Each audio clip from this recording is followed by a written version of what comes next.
করি সাংবাদিক বৃন্দ, আমার ভাইয়েরা মনোযোগ সহকারে শুনবেন। গত শুক্রবার দিনের ঘটনা, কিছু দিনদার তৌহিদি জনতা মুসল্লি ভাইয়েরা মাজারের মধ্যে খেতাসা নামের এক কোরআঙ্গা, আমাদের মুসলমানদের কালিমা হলো লা ইলাহা ইল্লাল্লাহ মুহাম্মাদুর রাসূলুল্লাহ, সে তার আস্তানার মধ্যে লিখেছে লা ইলাহা ইল্লাল্লাহ খেতাসা নূরুল্লাহ। এই হলো এক পয়েন্ট। দ্বিতীয় পয়েন্ট, ওই এলাকার নাম কান্দাপাড়া, সে লিখেছে খুদাইনগর। সে নিজেকে খুদা দাবি করেছে এবং সে যে এলাকায় অবস্থান করে এটাকে খুদাইনগর, আল্লাহর এলাকা, অতএব সে আল্লাহ, তার এলাকাটা তার এলাকা। তৃতীয়, সে অন্যের ভয়কে নিয়ে ভেগে গিয়েছে। চতুর্থ, শাপলা চত্বর তার একটা আড্ডাখানা, শ্রীনগর তার একটা আড্ডাখানা, সলিমগঞ্জ তার একটা আড্ডাখানা, বিভিন্ন জায়গায় নারী মাদক সেবনের সমস্ত আয়োজন। আমরা যখন প্রতিবাদ করলাম, আমাদের ছাত্রদের উপরে হামলা করা হলো, হাত কেটে দেওয়া হলো। আমি নরসিংদী থানা ওসি মহোদয়কে ফোন করে বললাম, মিছিলের ছবি পাঠালাম, তিনি পুলিশ পাঠালেন, কিন্তু পুলিশ আমাদের লোকদেরকে গ্রেফতার করলো। আমরা পরের দিন শনিবার ওসি মহোদয়কে ফোন করে বললাম, স্যার আগুন ছড়াবেন না, আমাদের ছেলেগুলোকে থানা থেকে ছেড়ে দিন। উনি ভদ্রভাবে আমাদেরকে থানায় ডাকলেন, আমরা গেলাম। কিন্তু আমরা থানায় যাওয়ার পর তিনি বললেন, এসপি মহোদয় আপনাদের সঙ্গে কথা বলবেন। আমরা এসপি অফিসে আসলাম, কিন্তু এসপি অফিসে আসার পর ভালো করে সাংবাদিক ভাইরা শুনুন, স্বৈরাচারের দোসররা এখনো যে আছে, এই নরসিংদীতে ষষ্ঠ শ্রেণীর ছাত্র শহীদ তাহমিদকে গুলি করে আমার চোখের সামনে হত্যা করা হয়েছে। ছেলেরা ডান পায়ে একটি গুলি লেগেছে, আমিও সেদিন গুলি খেয়েছি। ওই স্বৈরাচারের সমস্ত পুলিশ যখন পুলিশ লাইন থেকে পালিয়ে গিয়েছিল, ওই পুলিশ লাইনকে আমরা পাহারা দিয়েছিলাম। কিন্তু পুলিশ সুপার বর্তমান তিনি স্বৈরাচারের দোষক, সে নরসিংদীর আগে শরীয়তপুরে ছিল, শরীয়তপুর ফরিদপুর শেখ হাসিনার এলাকা। আপনারা জানেন শেখ মুজিবের মূর্তি যেমন গলার মধ্যে রশি পেঁচিয়ে নামানো হয়েছে, প্রশাসন শেখ হাসিনা যেভাবে পালিয়েছে, এই পুলিশ সুপার আপনাকেও পাতে বাধ্য হবেন। আপনি আমাদেরকে ধমক দিয়েছেন, আপনি বারবার বলেছেন ভারতের কথা টেনে যে আপনারা ভারতের মতো শুরু করেছেন, ভারত এগুলো পর্যবেক্ষণ করছে।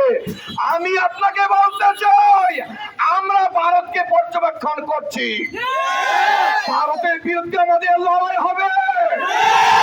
আপনি ভারতের দালাল, আপনি আমাদেরকে হুঙ্কার দিয়েছেন, আপনি আমাদেরকে জঙ্গি শব্দ ব্যবহার করেছেন। আরেকটি শব্দ তিনি এই চেয়ারে বসে এই পবিত্র চেয়ারকে কলঙ্কিত করেছে। তিনি গতকাল আমাদেরকে বলেন যে তোমাদের সঙ্গে কি আমার শালা দুলাভাইয়ের সম্পর্ক। আমরা ওনাকে বলি, তুমি বাংলাদেশের জনগণের শালা, তুমি তোমাদের শালা। এই পবিত্র চেয়ার তোমাকে ছাড়তে হবে। যে আগুন তুমি এই চেয়ারে বসে জ্বালিয়েছো, এই আগুন নেওয়ার ক্ষমতা তোমার নাই। তুমি এক চেয়ার থেকে আরেক চেয়ারে এসে নরসিংদীকে তুমি কলঙ্কিত করছো। আজকে চরাঞ্চলে গোলাগুলি হচ্ছে, তোমার বাহিনী কোথায়? তুমি নরসিংদীকে সর্বশান্ত করার জন্য চক্রান্ত করছো। আমরা যখন তোমাকে ইনফরমেশন করলাম চরাঞ্চলে খুব মারামারি হচ্ছে, তুমি সেখানে পুলিশ পাঠিয়ে আমাদের লোকদেরকে গ্রেফতার করলা এবং এটাকে আগুন জ্বালিয়ে দিলে আর আমাদেরকে থ্রেট করলা। আমরা ভিডিও করতে চেয়েছিলাম, আমাদেরকে ভিডিও করতে দেওয়া হয়নি। এবং সে তার বাবা স্ট্রোক করেছে, সেও স্ট্রোক করবে।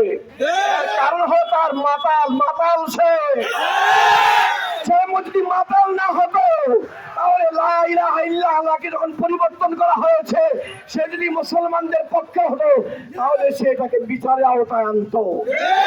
অতএব আমি ফাঁসির ভয় করি না, জেলের ভয় করি না। পুলিশ সুপারকে স্পষ্ট বলে ঘোষণা করতে চাই, জেলা প্রশাসক আমাদের সঙ্গে অত্যন্ত ভালো ব্যবহার করেছেন। এনডিসি, এনএসআই, ডিএসপি সবার ব্যবহার ভালো ছিল, তার ব্যবহার ছিল অত্যন্ত জঘন্য। এই পবিত্র চেয়ারে তার আর বসার অধিকার নাই। আমি নরসিংদী জেলার সমস্ত লেনদেন নেতা আমাদের মাথার তাজ শওকত হোসেন সরকারের সামনে রেখে ঘোষণা করতে চাই, তাকে যদি 1 সপ্তাহের মধ্যে নরসিংদীকে পরিবর্তন করা না হয়, নরসিংদীতে আগুন চালিয়ে দেওয়া হবে।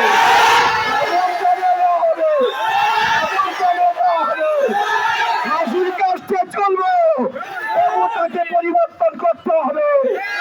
আমাদের 3 জন গ্রেফতার হয়েছে, 3000-কে গ্রেফতার করো, তবু আমরা তোমাকে ক্ষমা করবো না। আপনারা জানেন 5 জনতে গোলাগুলি হচ্ছে, সেখানে তার মাথা ব্যথা নেই। চরাঞ্চলে গোলাগুলি হচ্ছে, সেখানে পুলিশ নেই। আজকে আমরা মানববন্ধন করব, এখানে পুলিশ নাই কেন? তার চক্রান্ত। সে চাই বিশৃঙ্খলা, আমরা চাই শান্তি। এখানে গোয়েন্দা বাহিনী ভাইরা আছেন, সাংবাদিক ভাইরা আছেন, আমাদের কথাগুলো তুলে ধরবেন। এই স্বৈরাচারের দোষক বর্তমান পুলিশ সুপার, তাকে নরসিংদী থেকে প্রত্যাহার করতে হবে। আমাদের সমন্বয়ক সার্জি সলমের সঙ্গে কথা হয়েছে, আমাদের সমন্বয়কদের সঙ্গে ঢাকায় কথা হচ্ছে, নেতৃবৃন্দের সঙ্গে কথা হচ্ছে। এই পবিত্র চেয়ারকে অপবিত্র থাকতে দেওয়া হবে না। এটাই চূড়ান্ত কথা, এটাই ঘোষণা। এখন আমাদের লিডার, আমাদের নেতা, তিনি ঘোষণা করবেন, তিনি বক্তব্য রাখবেন ইনশাআল্লাহ।